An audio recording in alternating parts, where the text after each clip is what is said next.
Pior que eu não gostava de segurar o microfone. Agora, de tanto usar o sem fio, eu tô mais acostumado com ele. Não, tá bom. Eu gosto de ficar livre. Vamos abrir em Gênesis 46 e continuar acompanhando então a nossa história. Para quem não viu, para quem não acompanhou, para quem não conhece a história mais próxima mostrou que José havia ganhado o favor de Faraó após interpretar corretamente 2 sonhos que na verdade significavam a mesma coisa. José, com a ajuda de Deus, interpretou o sonho das vacas magras engolindo as vacas gordas e das espigas mirradas ou espigas doentes, ruins, engolindo as espigas boas. E José disse que isso significava uns 7 anos de fartura, primeiramente, mas depois 7 anos de muita seca. Uma seca tão grande que faria com que as pessoas esquecessem a fartura dos 7 anos.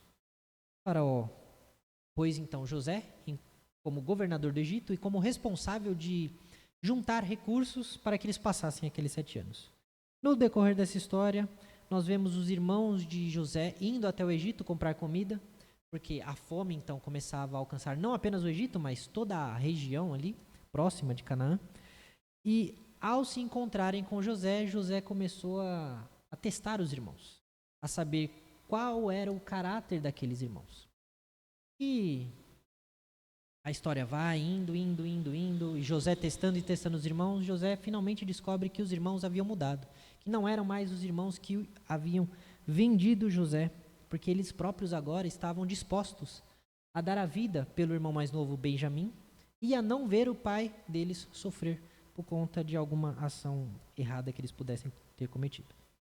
Bom, José então manda os seus irmãos buscarem Jacó, seu pai, e não só isso, o faraó, sabendo dessa história toda, manda uma comitiva, carroças e mais carroças, atrás de Jacó e toda a sua família.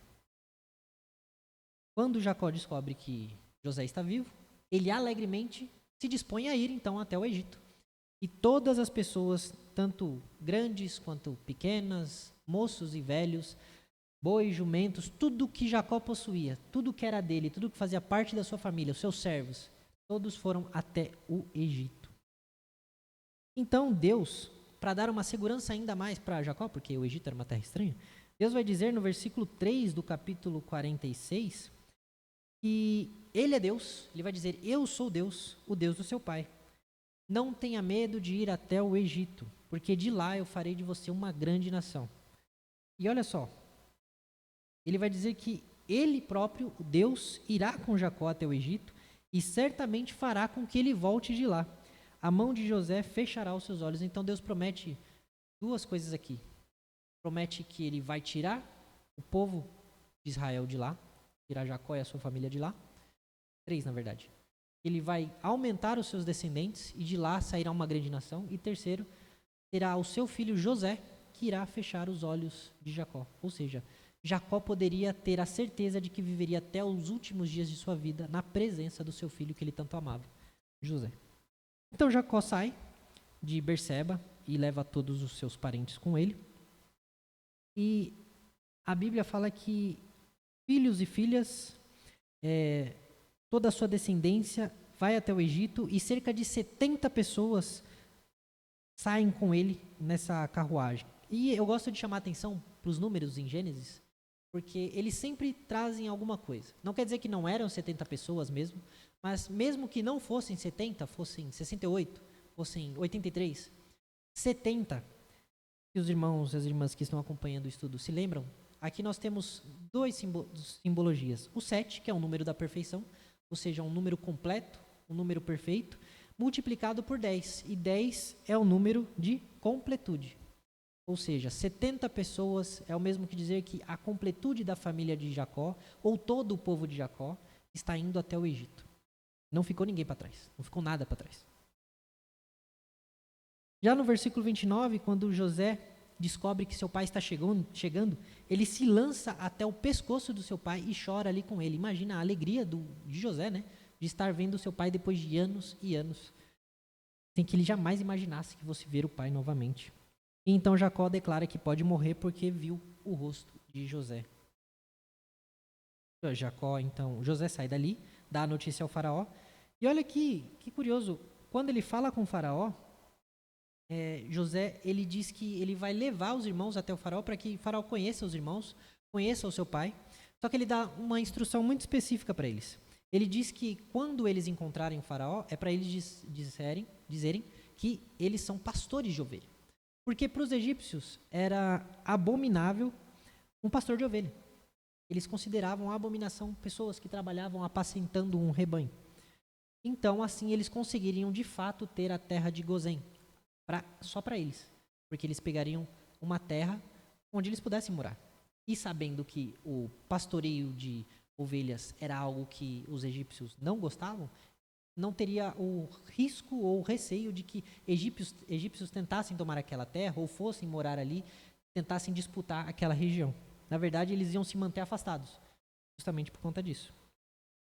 Quando Israel vai até o faraó, ele abençoa o faraó, chegando na presença do faraó, e o faraó pergunta para ele, qual é o trabalho de vocês?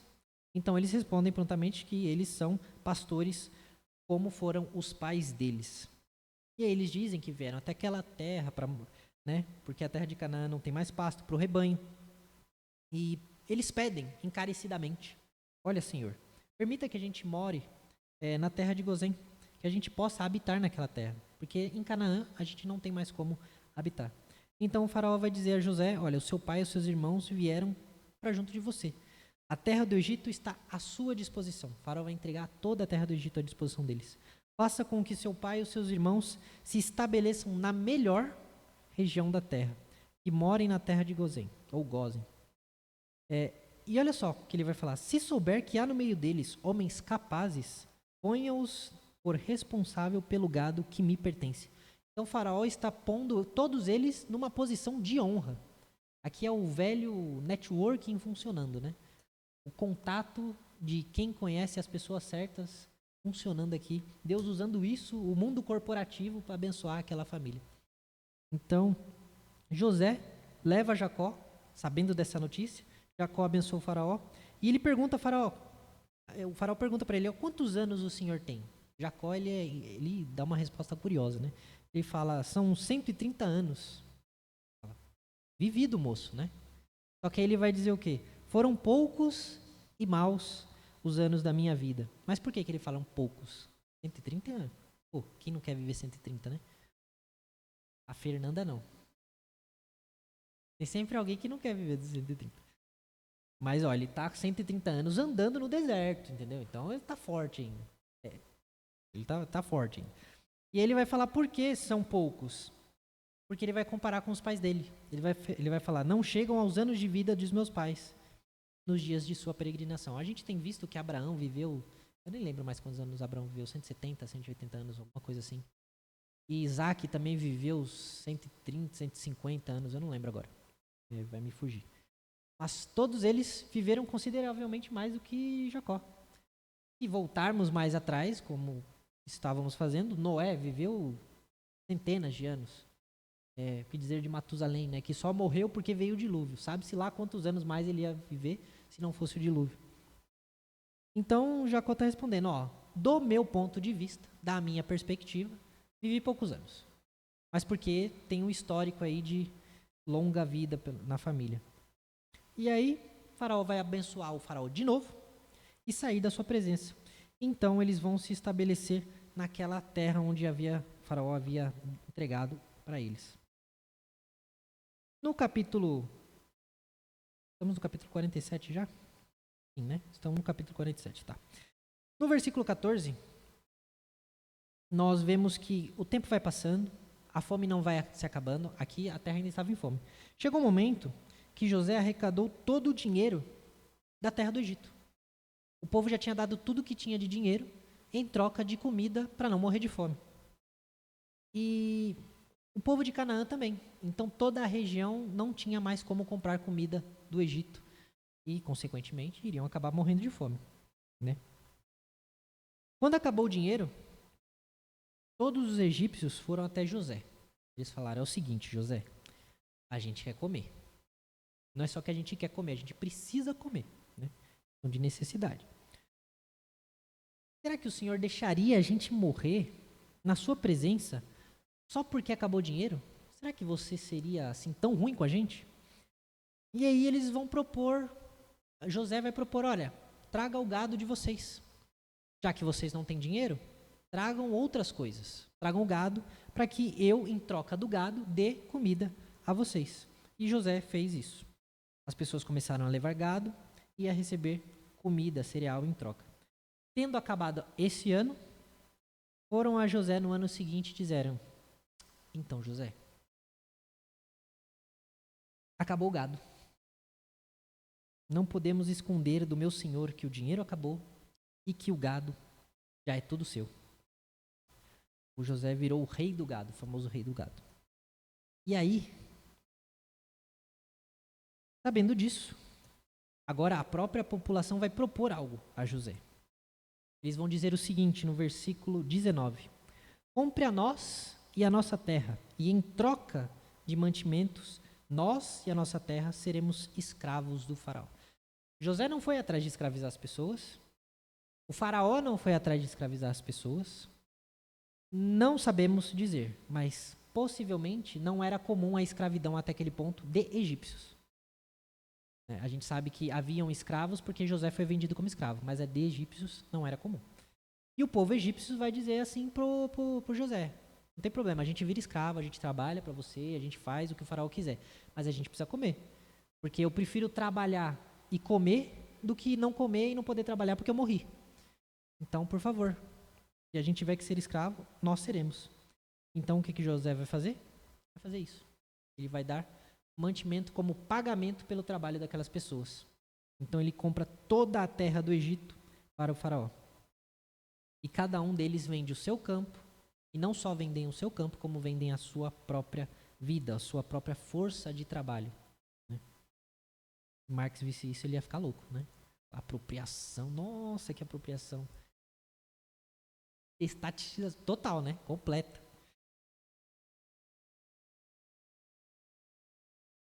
Então, e as condições de escravidão não necessariamente eram as mesmas que a gente está acostumada, né?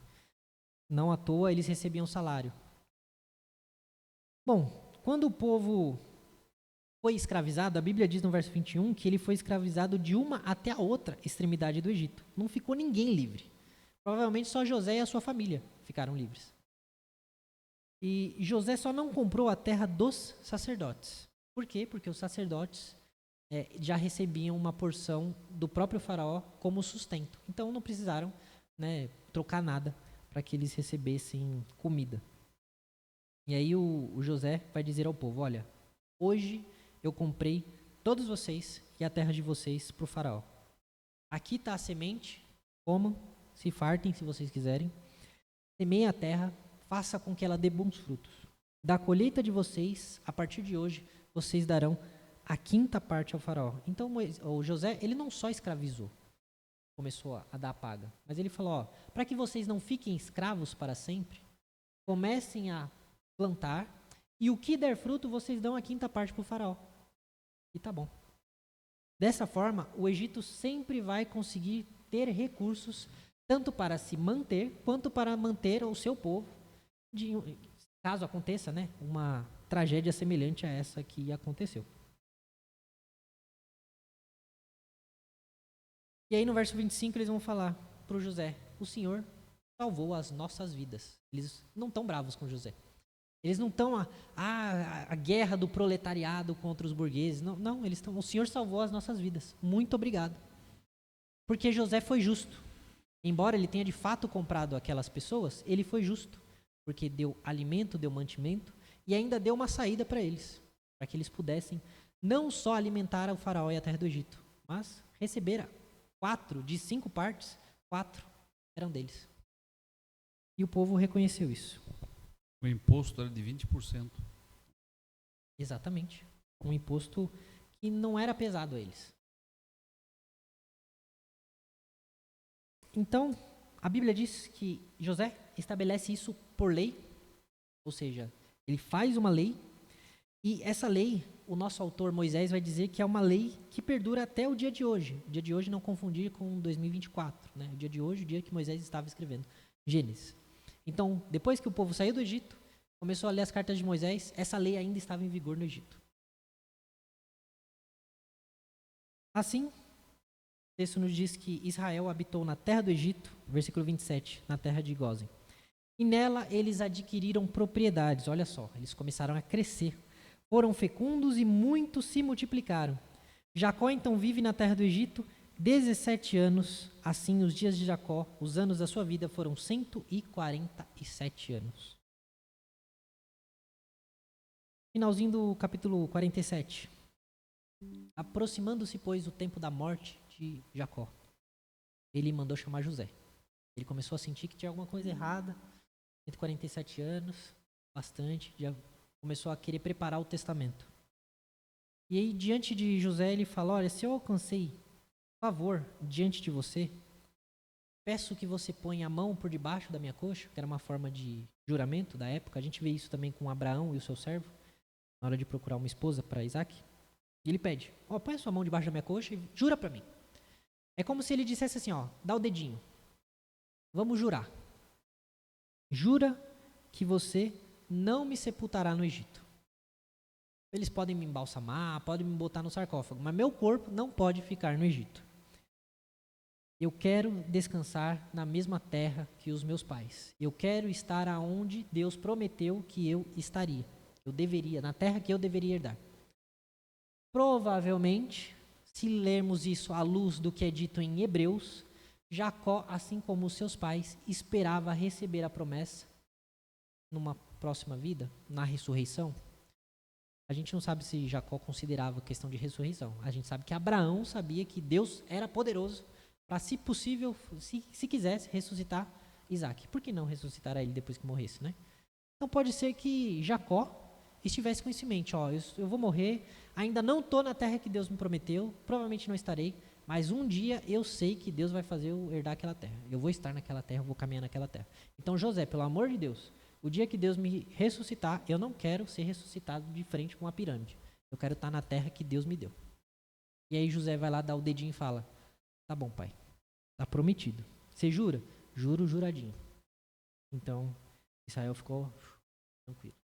Estou em paz. Capítulo 48, Jacó, ou Israel, adoece. Passadas essas coisas, chegam até José e falam, olha, o seu pai está muito doente. E aí José, vai de encontro ao pai dele. Quando José está chegando, ele está levando seus dois filhos, Manassés e Efraim, avisam a Jacó que José está chegando. Então Israel recebe Jacó, Israel é Jacó mesmo. Israel recebe José e os seus dois filhos. E olha só, Jacó vai abençoar José. Ele vai dizer, o Deus Todo-Poderoso, versículo 3, me apareceu na cidade da luz, Betel, na terra de Canaã, me abençoou e me disse, eis que eu te farei fecundo e o multiplicarei. De você farei uma multidão de povos e a sua descendência darei esta terra como propriedade perpétua. Jacó está passando para José aquilo que recebeu do seu pai. E ele vai continuar. Agora os seus dois filhos, Manassés e Efraim, que nasceu no Egito, antes que eu viesse para junto de você aqui no Egito, esses seus dois filhos são meus. Destaque. Efraim e Manassés são meus, assim como Rúben e Simeão são meus. Mais à frente, na próxima bênção que ele for dar a todos os filhos, a gente vai entender por que ele está fazendo isso. E aí ele vai dizer, os filhos que você tiver depois desses dois, vai pegar para você. Esses dois primogênitos aí são meu, e é isso, estou adotando, sinto muito. José, tudo bem, pai. José aceita isso. Quando Israel viu os filhos de José, ele não tinha visto que os filhos estavam ali. Ele vai perguntar, quem são esses dois que estão aí com você? José vai falar, são justamente os meus dois filhos que eu trouxe. Aqueles de quem você acabou de falar. Aí o Israel vai dizer, então traz ele aqui para eu abençoar eles. Já que eles são meus filhos, assim como Rúben e Simeão, e eu irei abençoar vocês, eles vão receber bênção também. Então traz os dois aqui. Aí José pegou os dois filhos, o mais velho, ele colocou o mais velho do lado direito do Jacó, para que a mão direita ficasse sobre o mais velho. E o mais novo do lado esquerdo, para que a mão esquerda ficasse sobre o mais novo. Por quê? Porque no Oriente Próximo era comum que a mão destra Tanto é que a gente vê a tua mão destra, a tua mão forte, a tua mão direita me sustenta. É a mão mais forte, ou a prioritária, ou a mão da frente, a que governa, a que, né? É a mão forte. É mais ou menos por aí. Então era comum que na hora de se abençoar, abençoasse o mais velho com a mão direita. Como ele ia abençoar os dois ao mesmo tempo, então que a mão direita ficasse sobre o mais velho. Porque o mais velho tinha que receber a bênção primeiro. Mas Jacó vai fazer algo que aconteceu com ele, de certa forma. Ele vai trocar a ordem das bênçãos. José leva os filhos, aí Jacó fala, sem ver direito, né? Jacó pega a mão, faz assim? Não, ele faz assim, ó. Cruza as mãos. Aí quando José vê isso, fala, ô meu pai, faz isso não, tá errado isso. O mais velho tem que ficar sobre a sua mão direita e o mais novo sobre a sua mão esquerda. E aí Israel vai dizer assim o seguinte, olha, não me impeça. Não me impeça porque o Efraim, o Efraim não, o Manassés, que é o mais velho, ele será uma grande nação. Povos sairão dele, é verdade. Mas o mais novo, o Efraim, será muito maior. Então eu vou fazer a mão direita em Efraim e a mão esquerda em Manassés. E você não me impeça. E aí José aceitou, né?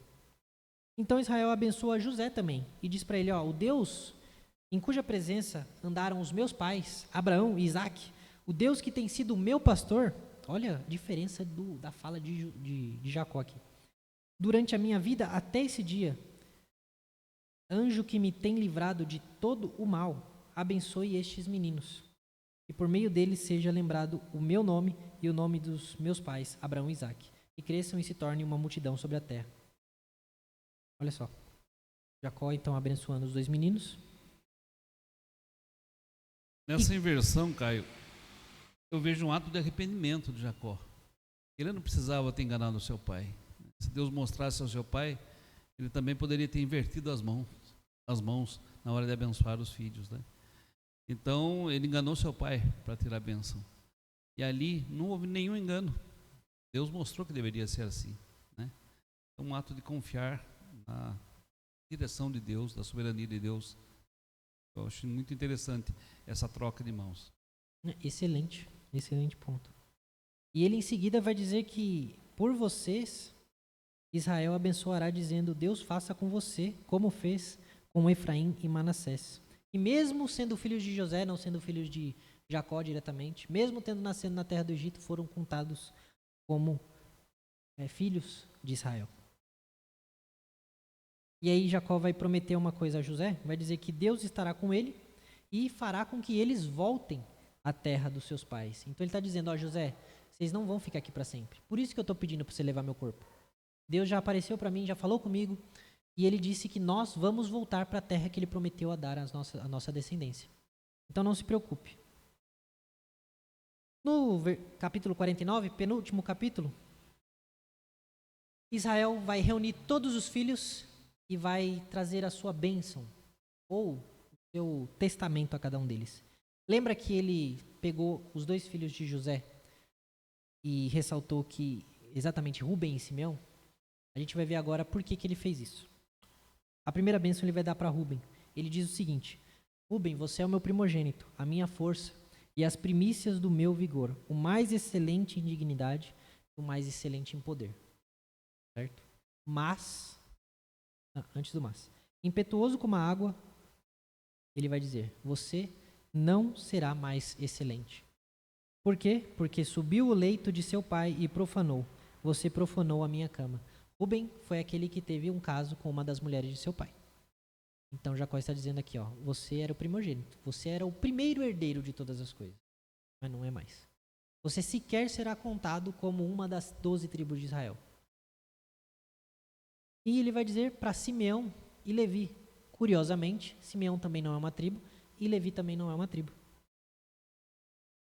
Ele vai dizer para os dois, ó, as suas espadas são instrumento de violência, que a minha alma não entre no conselho deles, que a minha glória não participe do seu agrupamento, porque no seu furor mataram homens e na sua vontade perversa mutilaram touros.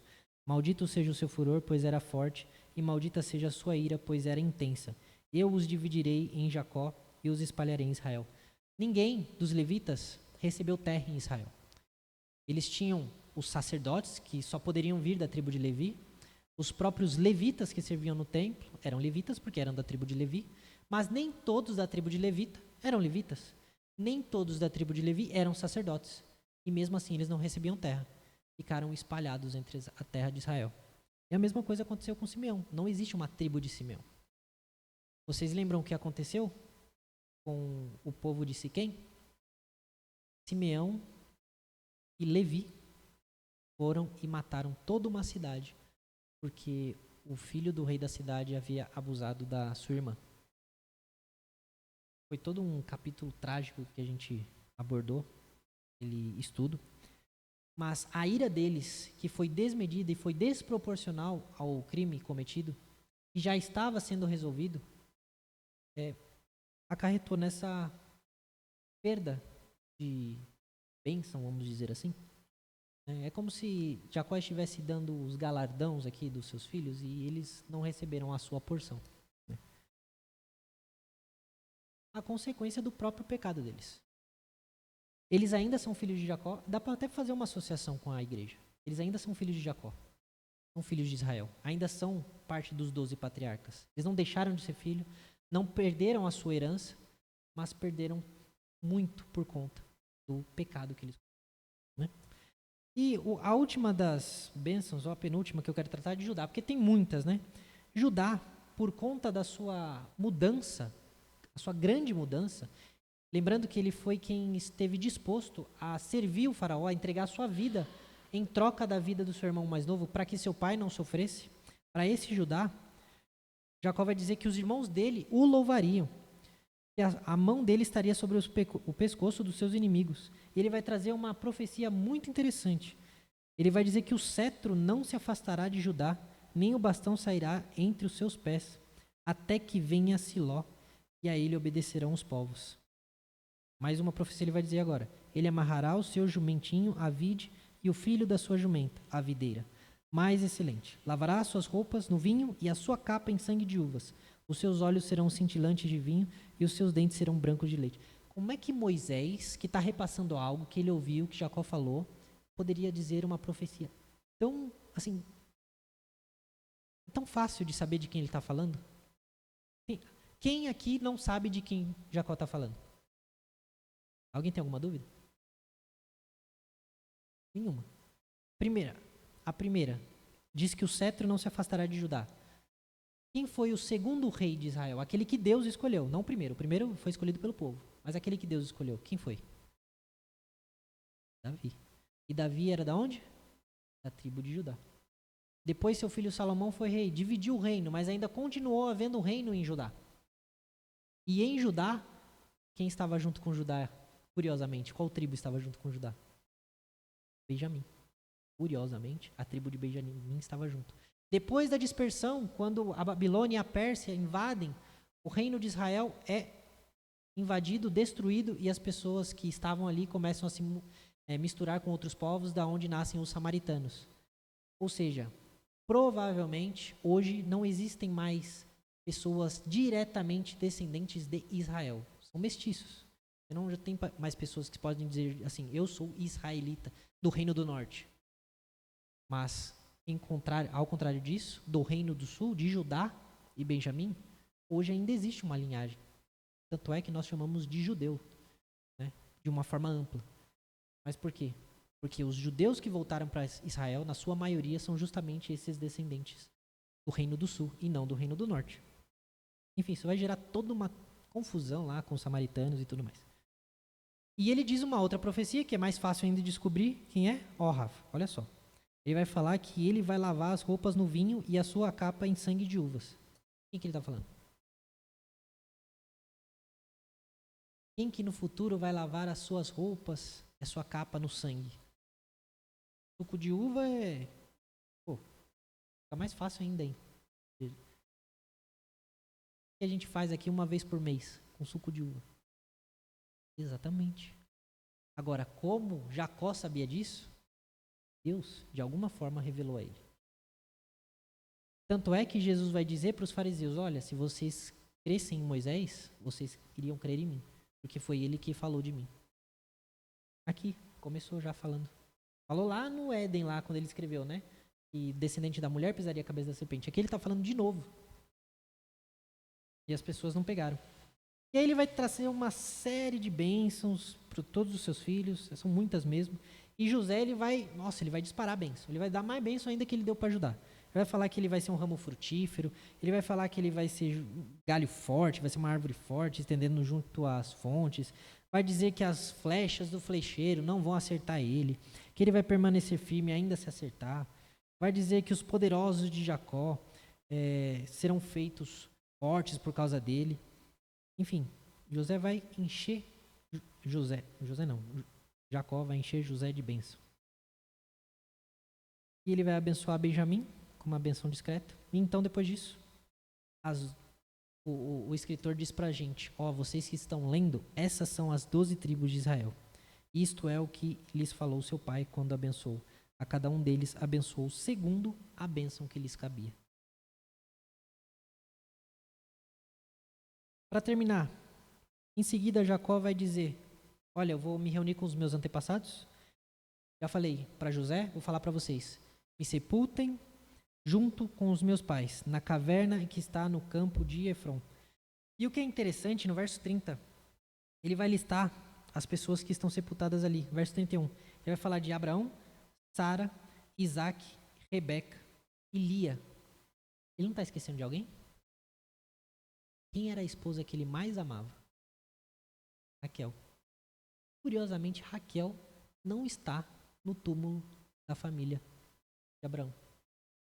Curioso, né? Por quê? Aí você vai me perguntar por quê? Não sei. Jacó sepulta ela enquanto ele estava indo em direção à terra de Canaã, porque ela morre no parto de José, né? De Benjamim. Agora, por que ele não quis levar o corpo dela até aquela terra? Não é dito. Só que ela não foi para lá. Ele fez um altarzinho, uma pedra, um túmulo certinho para ela lá. E Moisés vai dizer que até o dia que ele estava escrevendo ainda estava lá. Mas ela não se encontra. E Lia, que foi a desprezada, que foi a rejeitada, que foi quem ele nunca deu a atenção devida, essa mesma Lia está justamente no túmulo dos familiares de Abraão. Curioso, né? Curiosidade. Quando Jacó acabou de falar essas coisas, recolheu os pés na cama, expirou e foi reunido ao seu povo. Capítulo 50, último capítulo. José chora, todo mundo, né? Cai de joelho em terra, chora, aquela coisa, aquela comoção, a gente sabe como é. E depois, os egípcios pegam o corpo de Jacó, embalsamam ele e eles ficam de luto 70 dias. Olha o número 70 de novo. Número completo de dias, número perfeito de dias de luto pela pessoa de Jacó. Mas não só José e a sua família fica de luto. Todo o Egito fica de luto. Olha como até os ímpios estão honrando esse homem de Deus. Passados dias de luto, José vai até o faraó e fala, o faraó, é o seguinte, eu jurei para meu pai que eu ia levar para sepultar ele, o corpo dele, até a caverna onde estão os nossos antepassados, o meu avô, meu bisavô e tudo mais. Me permita que eu vá até lá e faça o sepultamento dele? O faraó falou, não só permito, como nós iremos com você. Então, quando José vai sepultar o pai, os principais do reino de faraó vão com ele, todos os principais da casa do faraó vão com ele, e bem como toda a casa de José e os seus irmãos. Então eles deixam a terra de Gósen, vão até aquela terra em Canaã, em carruagens. Então era uma procissão assim de carruagens e carruagens do faraó. Por onde eles passassem, as pessoas sabiam, tem alguma coisa acontecendo. O funeral aqui é de alguém importante. Não era para os egípcios, né? Não como eles esperavam.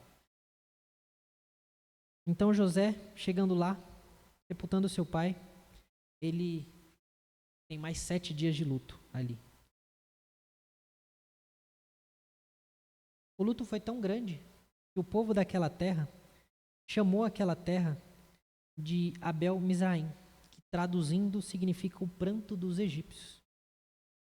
E os filhos de Jacó fizeram como ele havia ordenado. Levaram ele até a terra de Canaã, sepultaram, juntamente com o campo onde Abraão havia comprado. Depois disso, José voltou para o Egito, ele, os seus irmãos e todos que haviam acompanhado para sepultar o seu pai. Nossa última narrativa de hoje. Os irmãos de José. Eles vão começar a pensar o seguinte: ó, o nosso pai morreu. José estava de bem com a gente, mas talvez porque o nosso pai estava vivo. Agora que o nosso pai morreu, o que impede José de acabar com a nossa raça? Na cabeça deles, nada. Então eles vão até José. Aliás, eles mandam dizer a José: ó, o seu pai, antes de morrer, ordenou o seguinte, José: perdoe, por favor, a transgressão dos seus irmãos e o pecado que cometeram, porque eles lhe fizeram mal. Agora pedimos que perdoe a transgressão dos servos do Deus de seu pai. Quando José ouviu isso, a Bíblia diz que ele chorou. José era um chorão, pelo jeito, né? Toda vez que os irmãos falam com ele, ele chora. A gente sabe, coitado, traumatizado o menino. Quando ele chora dessa forma, ele vai até os irmãos, ele manda chamar os irmãos chegam até ele e falam: nós estamos aqui, somos seus servos. Tipo assim, por favor, não faz nada com a gente. Aí José vai responder: ó, vocês estão com medo ainda? Eu não perdoei vocês já? Eu poderia ter, se eu quisesse fazer mal para vocês, eu poderia ter feito antes. Mas muito antes. E ele vai dizer uma coisa que ele já disse antes, mas que agora ficou mais bonito ainda. Ó, vocês, na verdade, planejaram mal contra mim. Porém, Deus o tornou bem, versículo 20, para fazer como estão vendo agora, que se conserve a vida de muita gente. E ele vai dizer algo curioso: não tenham medo, será que eu estou no lugar de Deus? Tipo assim, vocês acham mesmo que eu vou agir como Deus? Não sou eu que vou julgar o mal que vocês fizeram. Até mesmo o mal que vocês fizeram para mim. Se não fosse isso, a gente estava morrendo de fome em Canaã. Como seria? Se eu não tivesse vindo para cá, estávamos todos mortos de fome. Ou então seríamos todos escravos, Faraó. Isso se algum governador tivesse a mesma ideia que ele teve.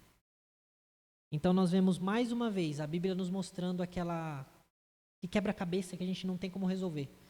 E ao mesmo tempo em que Deus está conduzindo toda a história, até nos seus mínimos detalhes, para um fim em que Ele determinou, ao mesmo tempo as pessoas estão sendo responsáveis por todas as suas escolhas. Ninguém forçou os irmãos de José a vender José. Ninguém forçou os irmãos a fazerem o que fizeram contra a sua vontade. Eles fizeram porque quiseram. Mas ao mesmo tempo Deus estava por trás disso, para que através de José, os irmãos, os próprios irmãos que haviam agido de forma má, fossem salvos, junto com todas as outras pessoas. Então José consola os seus irmãos. Nos versículos 22, nós vemos que José ele permaneceu morando no Egito, e os seus parentes também, e ele viveu 110 anos.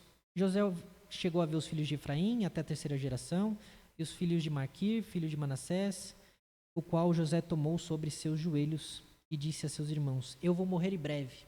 Está chegando a minha morte.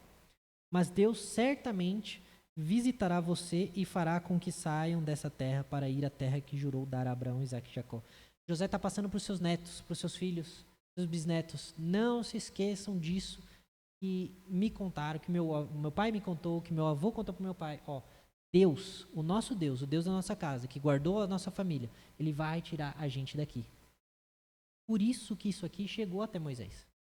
Porque geração após geração ia se repetindo a promessa de Deus, a promessa que Deus fez a Abraão. Não se esqueçam de Deus, porque Deus vai tirar vocês dessa terra. Então José pede aos filhos que eles guardem os seus ossos para que ele não seja sepultado na terra do Egito. Ele faz como seu pai. Eu quero ser sepultado na terra onde está o meu pai, o meu avô e o meu bisavô. Então José morre com a idade de 110 anos. Eles embalsamaram seu corpo e puseram num caixão no Egito.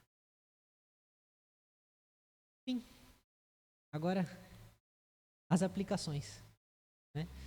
Esse foi o livro de Gênesis, complicadinho, compridinho, mas que certamente tem muitas lições. Primeira de hoje. Deus, por muitas vezes, usa os incrédulos para abençoar os santos. Eu não lembro se foi Lutero, eu acho que sim, que disse que até o diabo é um cão na coleira de Deus. O que ele quer dizer com isso? Até o diabo serve a Deus.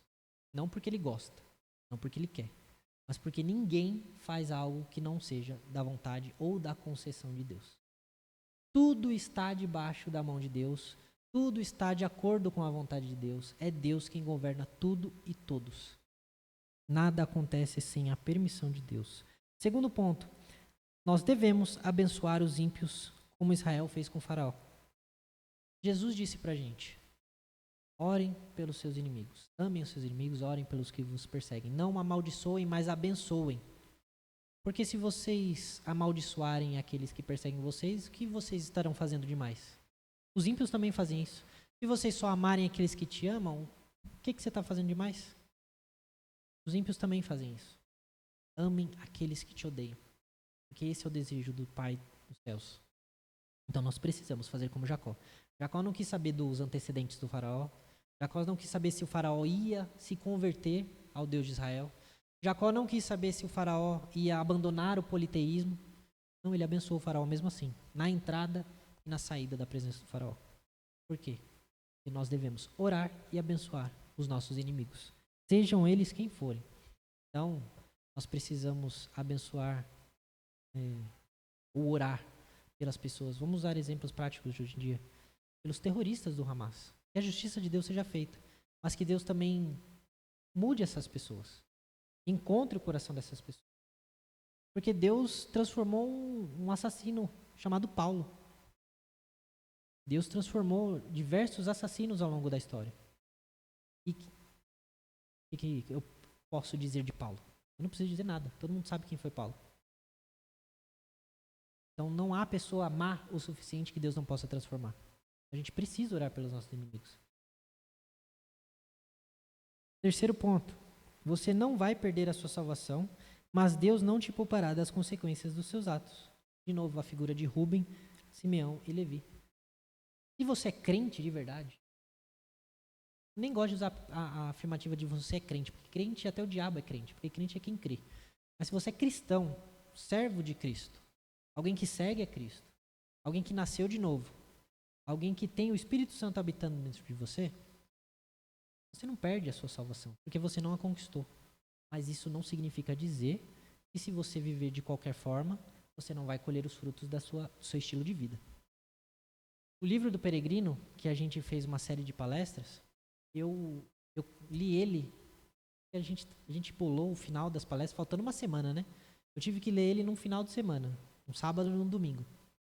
E ele traz um personagem muito interessante, que é o vacilante, o cristão vacilante.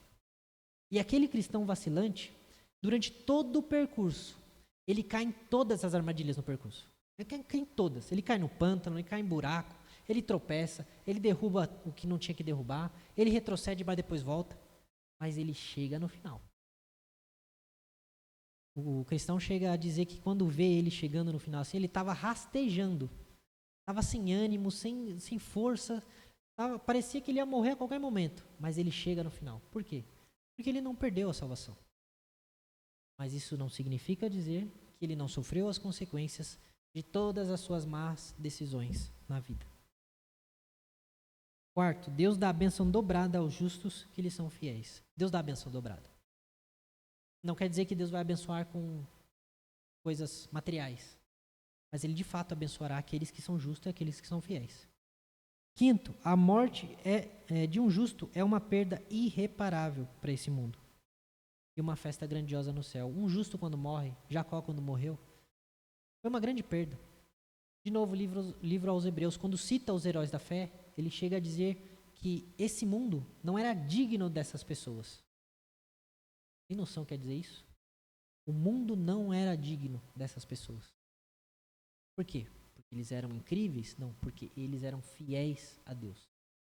Porque Deus estava com eles. Então, quando um justo morre, uma perda irreparável para esse mundo. Porém, é uma festa grandiosa no céu. Sexto ponto. Não fique se culpando pelo seu passado se hoje você já é um discípulo de Jesus. Não faça com os irmãos de José. E quando a coisa aperta, eles falam, a gente vai morrer, ele vai matar a gente, ele vai escravizar a gente porque a gente era ruim. Deus te perdoou. Se houve arrependimento, se você está mudando de vida, se você está ativamente desejando, e não só desejando, mas mudando de vida, mudando seu estilo de vida, o jeito como você fala, a forma como você pensa, você está de fato disposto a seguir a Cristo, abrir mão das coisas para Cristo, por Cristo, então não se culpe. Porque culpa do passado é só para quem carrega o passado ainda. Deus lançou fora todo o nosso passado, todo o nosso pecado. A Bíblia diz que Ele já não se lembra mais das nossas transgressões. É uma amnésia em Deus? É óbvio que não. Ele só não considera mais o nosso pecado. E se Deus nos justifica, quem pode acusar os eleitos de Deus? A resposta óbvia é ninguém. Se ninguém pode nos acusar, não resta mais por que sentirmos culpado. Por último, ponto 7. Tudo o que fizemos de errado, tudo isso, Deus usa. E Deus usou para que hoje nós estivéssemos aqui diante dele, como filhos do Pai e irmãos em Cristo. Até mesmo os nossos erros foram usados por Deus para que a gente aprendesse ou chegasse a Ele. Não há pontas soltas, não há brechas, não há furos de roteiro na história que Deus planeja. Tudo o que acontece é para que os filhos de Deus cheguem até a presença do seu Pai. E para que nenhum, como disse Jesus, para que nenhum deles se perca. Amém? Certo. Eu queria convidar a Fernanda